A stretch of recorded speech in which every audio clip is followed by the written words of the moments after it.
So very excited to be here. Thanks, Haiping, for organizing and inviting me. Can everyone hear me okay? Yes. Awesome. So as Haiping mentioned, I will be talking a little bit about virtual patient. For context, I've been at Microsoft Research for 15 years, joining as a fresh PhD in AI. I would say at the time I was kind of double weirdo. AI was still in the last ice age outside, and at the time when I joined, no one is working on biomed or health at Microsoft. But I was so inspired by the Human Genome Project. So I was actually hired as an NLP researcher, but I told my boss that I want to work on cancer and precision health. Miraculously, he didn't fire me on the spot. So that's basically led to all this a decade and a half exploration. Can you guys see the next screen? Just want to confirm. Yes. Yes. Okay, awesome. Obviously, um, there has been a lot of challenges for my personal journey in exploring this really kind of new field at the time. What really sort of like kept me going is really this simple observation, which is like history showed that technology can really be very, very powerful for democratization. In fact, everyone here, right, have much better healthcare than any king and queen in the past. So that naturally begs the question, can we empower everyone in the globe to have the same kind of high quality healthcare as the most resource person like Bill Gates and Steve Jobs? In fact, when we think about it, right, even this is actually far from being enough. Steve Jobs, for example, unfortunately, still succumbed to the cancer, even though despite all the resources he has. So we really need to be much more ambitious and to empower everyone in the globe to have much better healthcare than even the most resource person today. So my entire talk is really just one long argument to show that actually these goals are not crazy as it might sound. In fact, with the confluence of digital transformation and Gen AI revolution, arguably we are already knocking at the door. So our entire research program can be summed up as by one sentence, learning the language of patients. For example, when you think about a cancer patient, you start with non-invasive radiology, such as CT, MRI. Then when you get biopsy or recession, and you may have digital pathology, multiomics, and so forth. Each modality is trying to tell you something about the patient. But if you don't know the language, then they just sound like gobbledygook. But if we actually start to make some progress in mastering those language, then we can start to create this virtual patient world model that can forecast disease progression and treatment response and getting much closer to precision health. So the trillion-dollar question then is like, can Gen AI actually deliver? So I think about Gen AI application as spanning the spectrum from productivity gain to creativity gain, from automating mundane chores to automating discovery. And the Amara's law observed that we often tend to overestimate short-term progress, which is actually why which often lead to the hypes, right? So, for example, we're still very far away from the right-hand side. And in the same time, we also tend to underestimate long-term progress, even though major transformation might already been underway. And this essentially is what I observe causing a lot of kind of like confusion between hypes and kind of skepticism, right? And in biomedicine, while we are still making progress towards the right-hand side, automating discovery, There are already major transformation happening on the left-hand side, the productivity gain. And a particularly exciting frontier is using AI to empower scientists to simulate clinical trials and for accelerating medical discovery. So traditional medical discovery advance essentially one clinical trial at a time. This process is largely manual, incredibly inefficient. A single phase 3 trial can take years to execute and often cost $100 million or more. And then people never stop complaining about how it still yield relatively limited information for small sample size. So in collaboration with Providence, which is the third largest health system in the US, we developed an AI called TrialScope that can enable scientists to utilize the real-world patient journey and actually conduct clinical trial simulation end-to-end directly from unstructured EHRs. And the idea is actually quite simple, right? So you essentially structure all the kind of real-world information about the patient, and then match against the clinical trial criteria, create this virtual case arm and virtual control arm, and then assess the primary endpoints and so forth. So we show that this virtual trial can actually be just as accurate as the real one by comparing against a gold standard trial for marquee cancer treatment. For example, this keynote 010 is actually one of the original trial for this famous immunotherapy called Keytruda that bring in 30 billion revenue for Merck. And obviously, virtual trial can be much cheaper and faster to run. So this sounds very exciting, but obviously AI is no magic, right? So all this actually now make possible because the rapid digitization in biomedicine. So every day, there are actually billions and billions of data points documenting the patient journey from diagnosis to treatment to outcome, exactly the same kind of journey that you might study in a clinical trial. And these data points are now collected in routine clinical care. Traditionally, they are used just for billing and operation. But if we can actually distill the insight from it, right? And then it become really sort of a population scale free lunch.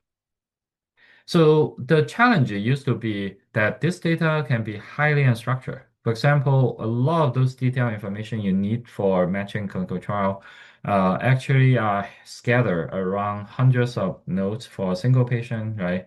And those notes are unstructured free text. But frontier AI already advanced to such a state that it can enable scientists to structure this kind of data with high accuracy and at scale. And for example, through a process that we call universal abstraction. So every year there are 20 million new cancer patients in the globe. Traditional manual abstraction take hours and cost a few hundreds of dollars per patient. With frontier AI power universal abstraction, it takes seconds and costs a few cents. So what this means is like we can now actually really conduct 24/7 monitoring of a patient, looking at all those unstructured patient journey, and then distill sort of the fine-grained medical events and that are pertinent to clinical trial, and then identify precisely the window of opportunity when a patient actually sort of like match all the criteria and also before the first disqualifying event.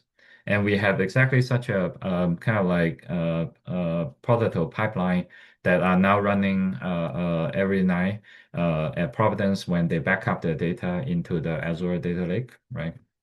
So what this actually means is that we can now start to reimagine the entire clinical trial process, right? That costs hundreds of billions of dollars every year, but have huge inefficiency inside. And there are so many steps, right, that we can completely rethink about it, right? So, for example, feasibility and site selection now no longer have to be done by, gut checking, but actually can be grounded in solid historical information because you can essentially just drop in any clinical trial protocol and we can instantly sort of like plot like historically, how many patient, right, that could have matched this trial criteria at that particular time point, as well as the real-time dashboard. Where are those matching patients and how many of them? And then you can change your criteria however you want, and then see what's the effect of that. And that can also tremendously help trial design. Besides from kind of like reimagining the clinical trial process, there is also another really exciting prospect, which is that we can also help supercharge health equity. So right now, even in the US, right, so 85% of cancer patients treated in this kind of community center, rural hospital, and they are traditionally largely excluded from the clinical trial process, consideration because of the resource constraint. And you can imagine in the global scale, right, there are even higher health inequality because for many of those patients, right, standard of care fail, and clinical trial could be a difference between life and death. So now we can potentially, at least on the technology front, level the playing field. Now, obviously, the hard part is to technology can only change what's possible, what's impossible yesterday to plausible tomorrow, right? But we still have the hard work ahead of us to reimagine the workflow, ecosystem, business model, change of management, and so forth. So all these are quite exciting, but in the grand scheme of things, this is just appetizer, right? So the clinical text, it's really just a highly imperfect translation of patient ground truth. And so over the years, I work with many medical folks and become friends, and they start sharing with me jokes, right? So radiology will tell me sometimes they don't even agree with themselves. 2 weeks ago, and some pathologists in UCSF told me that actually, if we turn pathology slide 90 degrees, sometimes we see different things, right? So these are some of the smartest people in the world. The challenge is, of course, that our visual cortex not evolved in the jungle reading MRIs, right? And also, besides from interpreting individual modality, we also really need to synthesize all the modality, and only then we can recapitulate a holistic patient. Any individual modality, no matter how high value it is, would have inherent limitation. So that really sort of like sort of motivate this point of view about precision health from a sort of a machine learning kind of point of view, right? So I think about precision health as essentially learning a function that map multimodal input, and then you are really trying to predict two really important events. One is how the disease may progress. The other is how counterfactual tumor response may happen, right? So if you can predict those two things very, very high accuracy, then we are pretty golden, getting close to precision health. Now, of course, a patient journey is not just a snapshot, right? It's a longitudinal time series. And most frustratingly, most of the information you want to know are actually missing. And even the observable information tend to be noisy and biased. But that's exactly why Gen AI can be so promising for precision health, because the Gen in the Gen AI actually simplify generative model. Essentially, what we try to do is to estimate the joint distribution of all the relevant clinical variables. So this may sound like we sign up for a much tougher job compared to standard discriminative supervised machine learning, right? But if we can actually make progress towards learning this joint distribution, then it can actually give us a very highly principled way to, number one, squeeze all the possible correlation information from all those possible modality and across time points. And also, it basically gives us a principal way to compress all those observed information into this compact in representation, patient embedding, right? And then also allow us to infer those missing information in a principal way by standard probabilistic inference. And then predicting the future event, just a kind of special case. So this motivates us to start imagining what if we can portray a frontier biomedical model from this population scale real world data, and then the Gen AI disruption means that for the first time ever, we are now have a powerful enough tool to enable us to learn high fidelity enough biomedical world model that can serve as a digital twin for the patient. And if we have such a kind of like a virtual patient model, then we can, at test time, we can start to conduct patient-like me reasoning at a population scale. So, for example, and in cancer diagnosis, right? So, if somebody have a diagnosis and have resources, the first thing they're trying to do will be to try to learn a second opinion. But if you have a virtual patient and you can snap your finger and actually conjure up a million second opinion from the most similar patient to this patient, right? You can look at what kind of treatment have been applied to them in the past, and what are the longitudinal outcome. You can immediately help actually advise patient care. But on the flip side, you can also try to compare the exceptional responder and the non-responder and start to figure out what's the resistant mechanism, why the drug failed, and start to accelerate the discovery process. For example, the Keytruda that we mentioned, right? That's kind of probably the best in class immunotherapy, but it's only work for 20% of patient, right? So why this drug doesn't work for the 80% of patient, and how can we sort of like turn them into the responder? And all this kind of virtual patient model can start to potentially unveil some of the kind of like direction for our future research. And no human brain, right, no matter how smart one could be, can actually internalize 8 billion patient journey. But AI can potentially empower them to do exactly that. So obviously, this is a very exciting, but in the grand scheme of things, there are so many challenges. And particularly if you look at the classic traditional supervised machine learning, right, you have to gather training example to teach the machine what to do. But unfortunately, that in many cases, that's actually very, very hard to do. So over the years, unless you have not noticed yet, right? I'm a firm believer of free lunch. So you can think about actually all the work that in the past decade and a half our team have been doing is essentially collecting free lunch recipe and try to figure out a way to eat it. And the first big source of free lunch is essentially all those annotated data point themselves.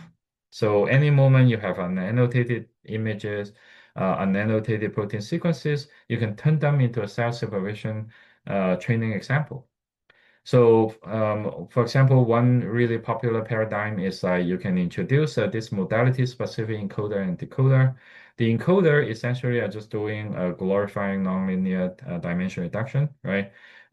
So you can compress the input into a much more compact representation.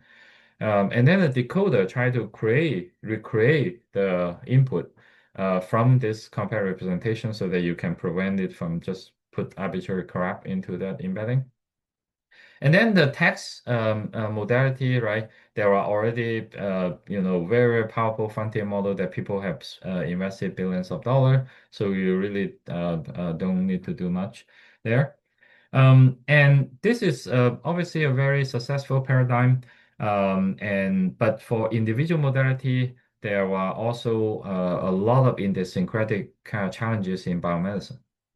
So, for example, we talk about immunotherapy, and when we think about cancer treatment, right? So it's really started from having just like chemotherapy, targeted therapy, right? So the challenge is that the target are just a fix.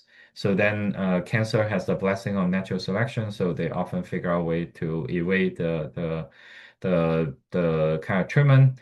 And the immunotherapy is really the most kind of like promising direction because immune system is the one health system that also are blessed with natural selection. But as we talked about earlier, right, so the overall response rate is still too low. And It's well known that the so-called tumor microenvironment, how the tumor cell interact with immune cell, stroma cell, actually hold all the secrets about immunotherapy response and really between the life and death of a patient. And the question is that how can we kind of decode that kind of grammar, right? And in theory, we have just the perfect tool to do that, right? From the transformer, which is really sort of the workhorse of modern Gen AI. And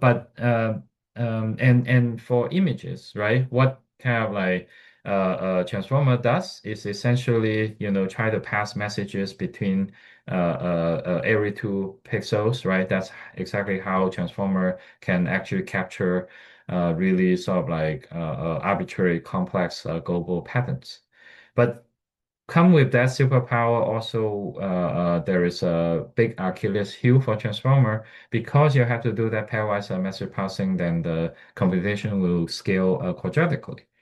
And digital pathologies are some of the largest image in the world. A single pathology slide can cost you 1 billion times of compute compared to your favorite cats and dogs images in the web.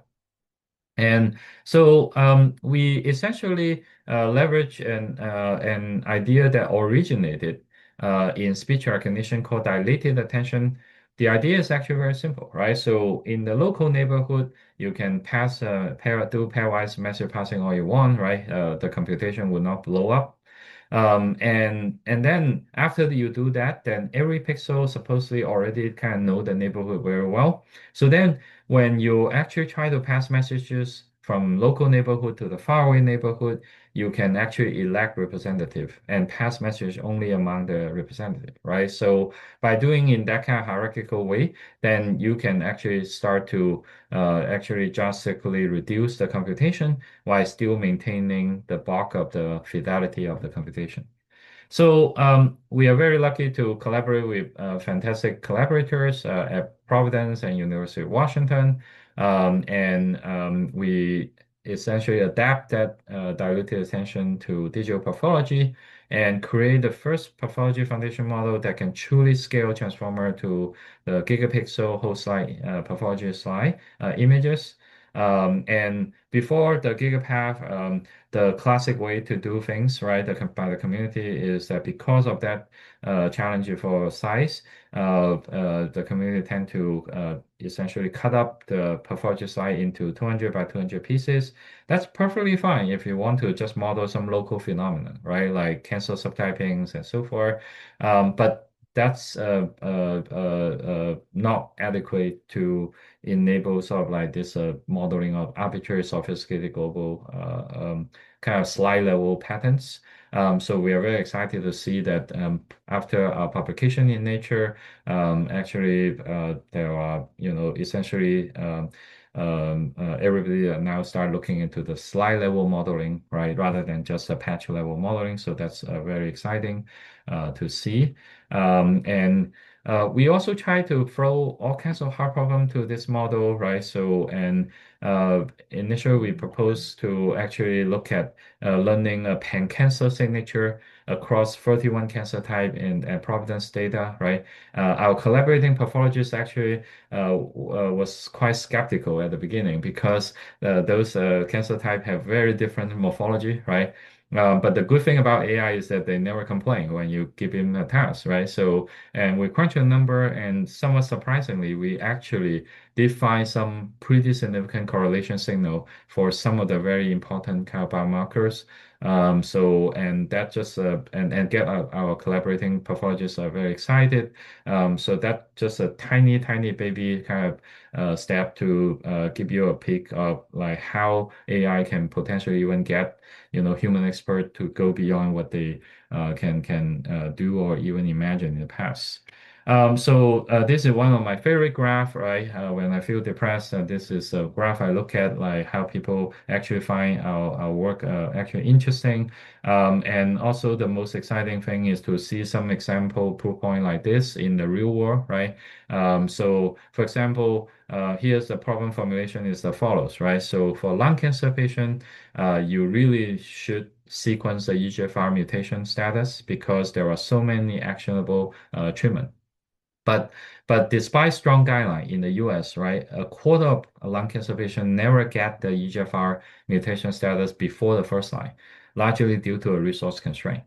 Mount Sinai and Memorial Sloan researcher essentially demonstrate in a global prospective trial that they can fine-tune a gigapath model to actually essentially using it for precision oncology triaging for this kind of lung cancer patient. So the moment that the tissue sample become available and essentially just take a second, right, a couple of dollars to basically predict the EGFR mutation status. And so we're very excited to see that kind of applications. So far we talk about sort of like for a single modality.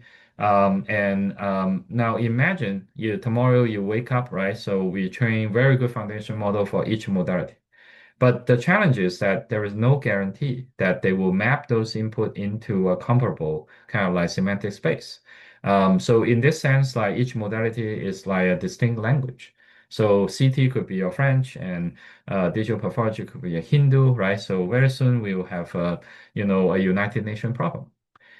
So in machine translation, how people deal with this problem is by essentially introducing a resource-rich language, typically English. And let's say if you have a language pair A and B, right? So for which they are resource poor, you have zero parallel data between them. What you can do is to translate from A to English and then from English to B. So this is exactly how commercial engine, translation engines scale to hundreds of languages in the world. And so what we are proposing is to steal this playbook and apply to multimodal reasoning in biomedicine. So, and there is already a perfect candidate for the interlingual modality, which is the text, because we already have very, very powerful frontier model, right? So what we can do is to reuse all those encoder, decoder you learned from the first phase, and then focus all your compute on training a relatively lightweight adapter layer that serve essentially as a translator that go from the individual modality to the text semantic space. So by doing that for individual modality, then suddenly you can start to map them into actually a much more closer, much more aligned semantic space. And then another implicit benefit is that those frontier model, number one, they capture all the published knowledge in the world. Number two, they have amazing reasoning capability, right? So when you can actually map all those modality into the text space, and then you can actually implicitly using those knowledge to interpret the individual modality and also conduct sophisticated reasoning. And you can check out some work like Haiping mentioned, right? Like building on top of the lava, right? So we developed lava mat, which is essentially a general recipe for doing this in the biomedical multimodal learning. We applied that to pathology, radiology, right? And then specifically for chest ray, we also extended with reinforcement learning and to some extent, kind of like accidentally top the chart for a very sort of influential kind of benchmark. And we also apply this recipe to develop this model called Biomed Parse that using natural language as a unified interface and then essentially enable scientists to talk to the image and conduct a holistic image analysis, right? So it's really the kind of like the dream for a lazy person like me, right? And the Biomed Parse actually can capture 9 image modality, 64 major object type, and Nature Method published a paper, but also external review that called the model groundbreaking with some profound implications. As always, the most satisfying part is to see how the community actually find the model interesting, start using it. So far, I talk about sort of the modality where the actually data point are relatively abundant. But in biomedicine, there are also this kind of long tail of kind of like high value modality, but they are very scarce, right? So, for example, many people are getting really excited about spatial omics, right? For example, spatial proteomics like multiplex immunofluorescence or MIF. And essentially what you can do now is to simultaneously measure multiple protein activation status inside individual cell, right, for tissue by while preserving all the spatial information. And that's kind of like a really kind of exciting kind of events because this provide kind of like a very detailed digital map of that tumor microenvironment grammar. Now, there is only one big catch, right? So this kind of data are very expensive to generate, very time consuming. So generated data for a single tissue can take days, even for the top labs, and cost thousands of dollars. And if you can do the math, right, if we try to generate spatial proteomics for everyone in the globe, that will bankrupt humanity. So what we essentially collaborate with Providence and University of Washington to develop a multimodal AI called GigaTime.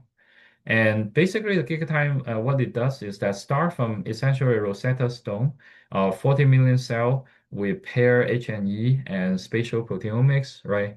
And generated by our collaborator at Providence using really just the cutting edge technology the machine just shipped to them a few months ago, right? And then, and amazingly, even with that relatively kind of small training set, the AI was able to already learn a reasonable translator from the dirt cheap, readily available pathology slide to this very expensive, hard to get spatial proteomics slide, right? In this example, you can see in the middle column, that's a ground truth MIF, and then on the right is a simulation from GigaTime. So obviously, simulation would not become perfect anytime soon. As you can see, it can already start to recapitulate actually quite a significant portion of the spatial proteomic information. So you might ask, like, why can we go from morphology to cell state, right? So actually, there is one really interesting insight behind the behind the scene, right? So there are this very old idea called distributional hypothesis that actually date back to 1950s, date back to the origin of linguistic and date back to the birth of AI, right? And the idea is basically absurd. It's like imagining you're staring at a piece of a lot of text from Mars, right? So kind of Martian text, right? You know nothing about any whatever any word means. But what you observe is that there are two words, right, that often appear in the context with the same words. So that actually can be the ground for start to inferring that these two words might have related meaning. They may be synonyms, they may be antonyms, and so forth, right? So in fact, this insight is actually really the foundation behind word embedding, right? So why would it make sense to predict the next word from your current word, right? It's because of this. And also ultimately that lead to the LLM revolution, right? Now, what's exciting is that actually it seems like this hypothesis also work in cell biology. For example, if you look at individual T cell, right, look at the H&E, and they look probably roughly the same. You can't tell between whether it's an active T cell or resting T cell, exhausting T cell. But activated T cell typically appear in the environment, right? Of other kind of like, supporting kind of T cells and other kind of like kind of activating environment, pro-inflammation environment. But whereas the exhausted T cell probably appear in a lot of the regulatory T cell and other kind of like inhibited environment. So that's kind of like to some extent the insight why potentially when we look at the context we might be able to infer from the morphology, infer actually the cell state, right? So now, obviously, this is not perfect. Distribution hypothesis is not perfect for text. It will not be perfect for cell biology, but it still afford us a very powerful way to actually using very, very cheap, affordable modality to start to essentially do the good kind of hallucination of the high value modality that are hard to get. So we apply GigaTime to a population of 14,000 cancer patients, generating over 300,000 virtual MIF slide, and that in turn enable us to conduct a multimodal AI trial, right? Try to correlate between the cell state in the tumor microenvironment and the longitudinal outcomes such as disease progression and treatment response. And it uncovered really many interesting significant association that start to keep our collaborating oncology very busy. And this kind of large scale study, right, on spatial proteomics was previously completely unthinkable because of the prohibitive cost. But now, actually, we basically excited to show that it's actually becoming possible, right? And also in our cell paper, we also incorporate some kind of independent analysis on external data set.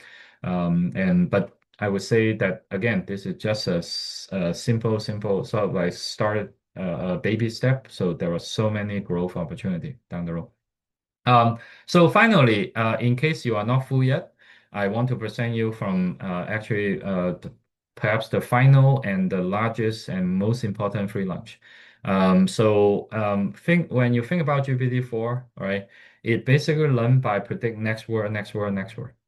And in a similar fashion, we can imagine creating a virtual patient by learning, by predicting next medical event, next medical event, next medical event. Now, obviously, if you just do it in a sort of small scale, right, nothing much happen. But what if you can scale to really the population scale, right? Then something magical could potentially emerge. So we are quite fortunate to do sort of a baby step and in collaboration with Epic and Yale and to pre-train a model called Curiosity, which is really sort of the largest virtual patient model right now in the world. It basically benefits from this amazing data set called Epic Cosmos by a consortium of 300 plus health system in the US and abroad with over 300 million unique patient journeys. And the curiosity model right now, the Epic Cosmos are limited to structured EHR. So that's obviously one significant limitation. But even among the structured EHR, right, there are already very rich information. So there are the full ICD-10 code, very fine-grained medication, lab and lab tests and the value, right? And also the procedural, fine-grained procedural code. So, and curiosity model, all of them. And the final curiosity model is a 1 billion parameter model portraying on over 100 billion medical events and take really a significant amount of GPU hours. And now, one thing I want to emphasize is that for anything in the real world data, right? So one of the huge challenge in real world evidence is obviously like this data are observational, so there are all kinds of potential confounders. Um, but what's pretty amazing to see is that despite all those kind of challenges and potential biases, right? So the model we already learned right now already seem to have quite a bit of kind of like interesting predictive power. So in particular, given the curiosity model, you can condition all the history of a patient, and then you can say, let me predict next event, next event, next event, right? You can do it for next 1 year, 10 years, 50 years, right? You can also generate parallel universe, right? So we can generate 1,000 simulation of what might happen for this patient, right? So you can both improve the prediction accuracy, but also start to quantify some of those uncertainties. And what's amazing to see is that this one curiosity model out of the box by simulation alone can actually already kind of match or even outperform. In some cases, a supervised model specifically built for individual tasks for 78 real-world tasks. So that sort of like to us is kind of like a kind of like a sneak peek of a potential GPT moment for virtual patient. And again, sort of like we are far away from being perfect, but the progress already seems quite exciting. And I originally thought this is really just a one kind of like pilot milestone, but Epic folks get actually really excited and then start to feature that in their user group meeting last summer. And this is their deep space auditorium, by the way. It's really awesome. So I want to highlight my team, right, who do all the real works, and obviously we have lots of amazing collaborator without whom we can't do any of this. Thank you very much.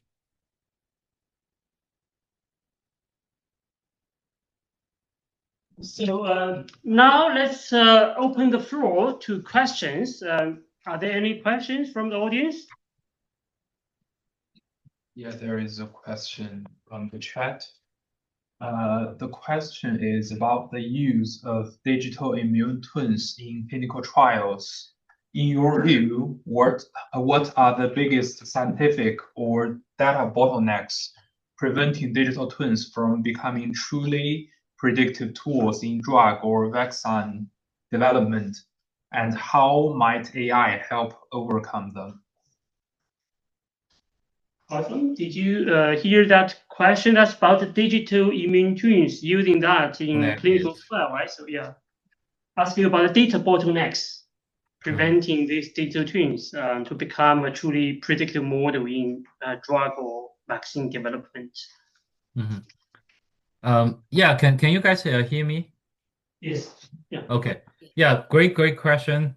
I would say the first one is that actually the highlighted data bottleneck, right? So AI is no magic, right? So right now I've been kind of showing you that if the data is available, what AI can do, right? But we really need to actually the data has to become available. I can tell you that we have been working with Providence for the past 7 years. I spend more time and heartburn actually wrangling the data. And in comparison, the modeling is actually the fun, but actually a relatively small part of it, right? So I think a fundamental question in breaching those data bottleneck is really that we have to think about it. Actually, this go beyond just pure technology, but it's really a societal question, right? So, because we need to make sure that we set sort of like adhere to the highest privacy, standard, the compliance, and also really need to maybe even having educating sort of the society to say, hey, now AI can start to do A, B, C, D, E, right? So, because a lot of the current social construct, social contract are based on the prior generation of technology, right? So, Yes. and also ultimately, I would say patient is the ultimate, should be the ultimate beneficiary. So how can we guarantee that this thing can actually generate significant ROI for patient, first and foremost, but also for all the constituents, right? Like for health system, they are struggling financially, right? So how can we make sure that they have a sustainable operation? How can we then also translate a lot of those potential value creation to actually the real benefit for the whole humanity, cut down the healthcare costs, speed up the drug development, and ultimately like develop much more effective drugs. I would say also from a scientific point of view, the probably the single biggest first let me take off what are the most obvious kind of like starting point, right? Like the most obvious thing are the productivity gain. So you look at how do we run a clinical trial, right? 100 million trial, maybe in the X year, we can shrink it down to maybe a fraction of the cost, right? And also can be finished in a fraction of time, right? So, and arguably technology, I would say even today, can do that, right? The challenge is that how then can you actually it take leadership and great execution and thoughtful thinking to actually execute in the real world. And then it come to like trial design, right? And come to and also super low hanging fruit could be external control. Why do we have to, recruit, thousands of patients to just give them the standard of care, which have already been given in all the clinics, right? Now, there is one valid challenges, which is that people in the clinical trial tend to get better healthcare compared to people in the real world. So if you are not accounting for that kind of like confounding gap, then you could be kidding yourself when you're using an actual case arm and a virtual control arm, right? So that one systematic challenge, but AI can potentially help us to systematically estimate that gap.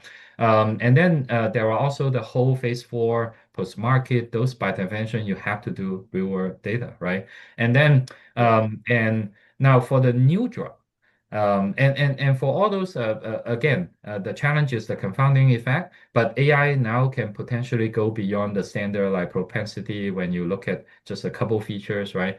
But potentially AI can actually expand the modeling to include all the possible kind of like confounders and also effectively handle all those kind of like super high dimension, right? Whereas in the past we just pick a few features, right? And that's That's highly right. limited. And but I think there is one fundamental bottleneck. I guess the question is alluded to is like, what about new drugs, right? So Yeah. if you don't see that in the real world, obviously, again, AI is no magic. Now, and that's I would say probably will come the farthest and the last. But even in that scenario, there could be some interesting thing that you can potentially infer from the real world data because any new drug doesn't come out from completely the vacuum because there got to be related drug class, there got to be similar pathway, there got to be similar toxic profile. So That's right. lots of things that you can almost like create also a virtual drug, right? Like as Yes. a digital twin for the drug, for the intervention. So one of my dream kind of is like, can we actually have a universal embedding calculus, right? Can we embed intervention, trial, patient, and even model animals and etc. And then reason across those scale and species and so anyway, so it's a little bit long-winded. And does that answer your question? Yes, perfectly. Thank you, Doctor. Thank you, Dr. Poon. That was Thank very you. interesting. Your talk was very interesting. So if there are Thank you. any other questions, you can raise your hand and you can ask us through your microphone, right? So maybe now I follow up on one question. Is really something very painful to machine learning researchers is data access, right? So I think for machine learning researchers, we really very we love like open data, but in healthcare domain, usually the data access is the first barrier to overcome, right? So in your experience, what do you see when we work on data-driven healthcare, and how shall we approach this data problem? Shall we try to work with people, convince them to open their data and work towards making data open, or we should work on more technology that can work with data that are either not open or semi-open or generate. For example, one of the things I'm really wondering is, do you see, for example, synthetic data is a solution when the data cannot be made open? Yeah. Can you comment on the data issue? That is, yeah. Yeah, it's amazing that in that short paragraph you asked several really insightful questions, right? So, and let me try to tee them up one by one, right? So, first, let me talk about why, from my observation, why data can be challenging to kind of like make it broadly available to everyone, right? So obviously there are the privacy compliance issue, and especially, for example, in I would say in general, nobody by default, right, want their data to be arbitrary, the very private health data to be, grabbed by arbitrary strangers. But there are also in some cases, like for example, in the case when you don't have a single payer kind of like healthcare, there are also real world ramification because the insurance company might deny your claim, right, if they know more about your situation. And I would say also for people who actually try to do this, there is also a very significant cost, right? So, for example, Mimic is probably the most well-known one early days public data, and it's kind of like amazing. Kudos to the people who do that, but it's a lot of sweat and tears to do that, right? And And also another challenge is like because of the privacy constraint, a lot of those data set they have to basically try to make them de-identifiable, try to de-identify them. But when you think about it, actually, if you start to go to now, de-identification is reasonably okay for structured data, right? So you pretty much try to preserve the, you know, the statistical moment but kind of like shuffle the data. So a lot of the synthetic data theory are based on the structured data, right? So and a lot of the guarantees and everything are based on the structured data. But once you start to have text, right? When you have so much subtle information there, and also the frontier AI now becomes so good at parsing those data at scale, then arguably like it's so easy to triangulate that with some public information, right? And once you also have images, once you have omics, right? Once you have longitudinal journey, my somewhat kind of like kind of like hypothesis that the application become actually just a fantasy. So that actually really I think hasn't been well recognized from my observation by the community yet, right? Because we should recognize at some point that the identification actually break down. And how should we actually be able to enable that actual progress? Exactly like you point out. So I tend to kind of go back to maybe the first principle, like what prevent the data from being shared, right? So and then try to and arguably again, a lot of that had to go back to a social contract, right? So and also another big aspect is ROI. So I literally have oncology patients who come to me to say, I don't care about my data privacy or anything, right? It's life or death. And also, even if you can't help me, please using that data to help somebody else, right? So I can see that sort of like there are cases where the trade-off is so kind of like obvious. Those could be kind of like the kind of beachhead where we start to think about what could be a new model for collaborations and progress. And the challenge for example, for healthy person, right? Like if you talk about highly invasive, like give me all your Fitbit data, all your phone data, all your that's critical for a lot of the disease like metabolic, neuro, autoimmune, right? But the benefit compared to risks are very low, right? So I think those are all the aspects that I don't have answers, and I have a million questions along the line that you talk about. In our particular case, mostly what we are focusing on is really that try to work with very deeply with some of the partner, right? So for example, in Providence, actually all the data stay in their private tenant. We actually selected very few of us, basically added to the IRB, work in the capacity of Providence vendor, right? Not Microsoft account, but actually Providence account inside their tenant. Now, obviously, it's I will be frank, it's a lot of pain to do that, and take again a lot of time and many effort to do that. But right now, that's kind of like probably one of the way to invest all those, make those investment, and that's how we were able to really make a lot of those kind of progress. And also, my humble hope is that by through those kind of like sweat and tear build up all those kind of opportunity, we can demonstrate what AI can do, what kind of benefit can bring to society. Then I hope that that could also help create a discussion across all the stakeholders to say, hey, we should really think about how we can make this kind of research and progress and development much, much easier. Thank you. That's very insightful, and thank you for sharing the experience. And it's really good to learn that you, even as Microsoft general manager, right? So you also go through that kind of like you said, data curation and all those kind of painful experiences, which might be a necessary part when you choose this path, right? So to work on some problem that is open and very important.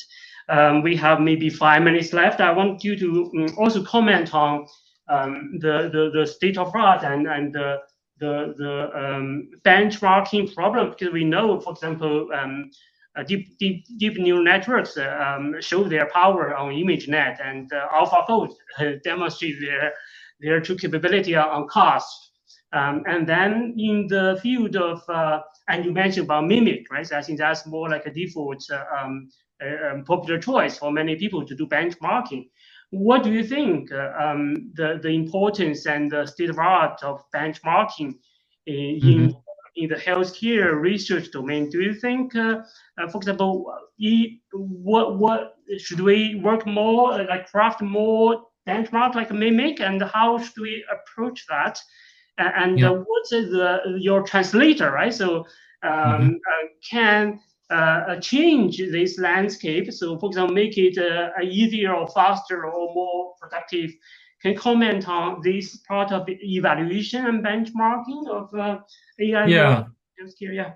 Yeah, absolutely. I think benchmarking can be very, very helpful for kind of really kind of like sort of like creating a lot of interest engaging the AI community, right? So because like you said, actually getting into the biomedicine is not easy. So 15 years ago, I'm kind of like this ignorant while AI person who don't know how hard biomed and health is. If I know how hard it is, I don't know whether I will actually continue, right? So and it took me lots of effort to be able to learn enough to be this semi-dangerous, and then also be able to build all those connections and so forth. But you can also imagine, like, junior faculty, junior student, right? Like they can't afford to do that, right? So one advantage is like I would say there is no magic working in Microsoft, but one advantage is that I do have some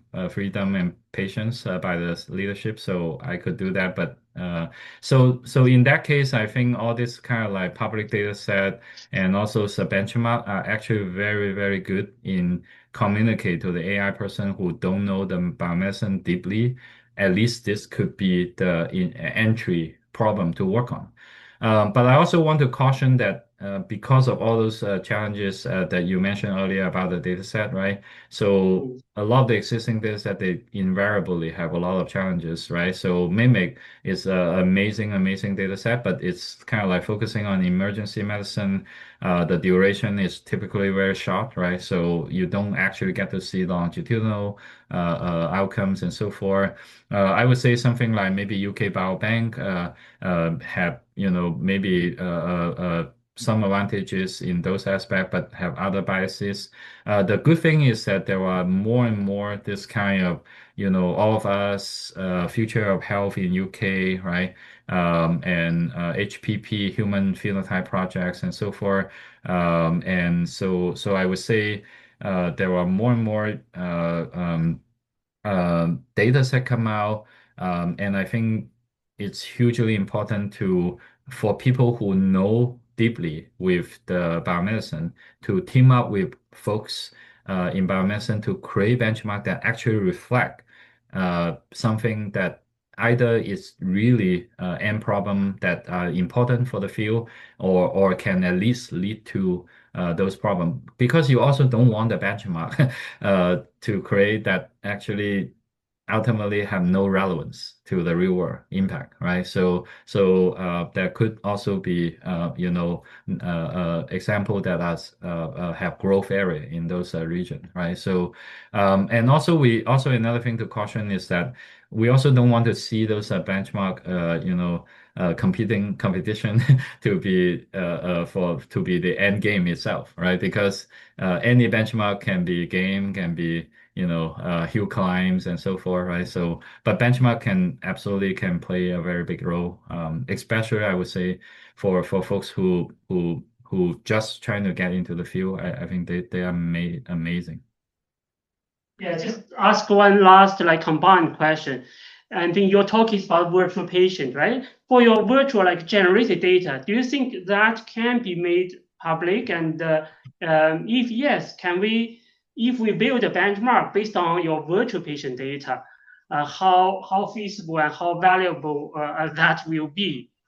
One is firstly openness, right? So for for your data, generate virtual patient for the virtual data that you have generated, is it possible to make it open? Secondly, suppose we can make it open, right? So if we build benchmark purely based on virtual patient generated data, that's kind of synthetic data, right? So how should we proceed in the research world?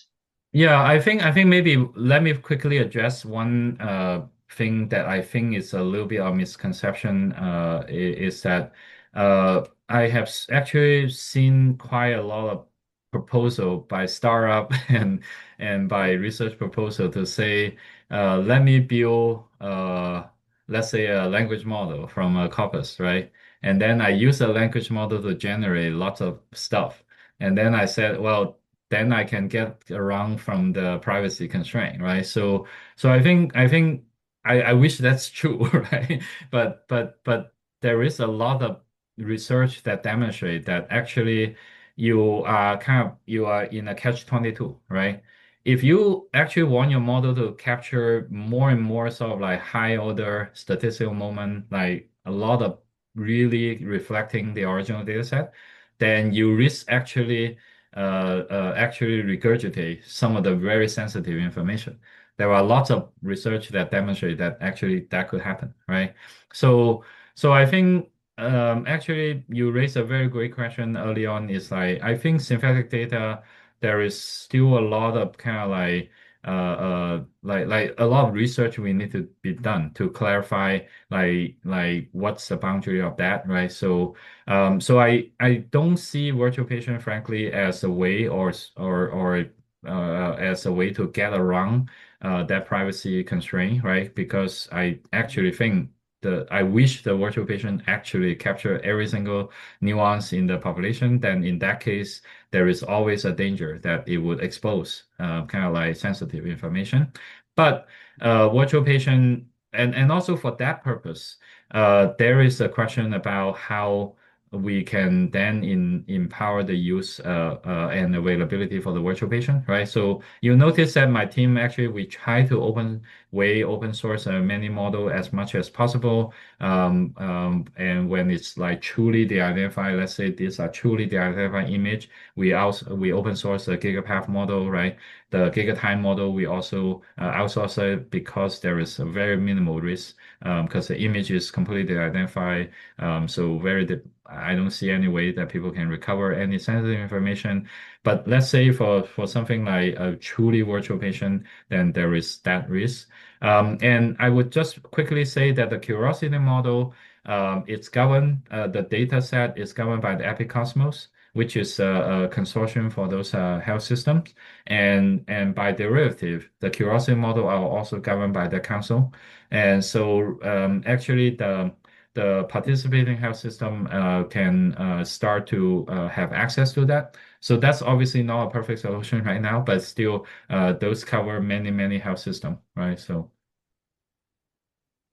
Thank you so much. It's very inspiring, eye-opening, and thank you so much, Hoifung, for giving this keynote and also giving us 4 extra minutes of your time. Thank you. Do you mind I quickly answer one question in the chat? There is one more question. So I think there is a question about exhausted T cell, right? So I would say that's actually a lot of motivation for us is try to figure out the tumor microenvironment, right? And then whether T cell is exhausted or active, and where are they, and are they deep inside the tumor region? Are they on the peripheral? All those are actually exactly what motivate us to work on all those kind of AI tools. So definitely happy to chat more. Yeah, thank you, Hoifung. Yeah, thank you very much. Yeah. Thank you so much. Yeah, thank you. Keep in touch. Bye.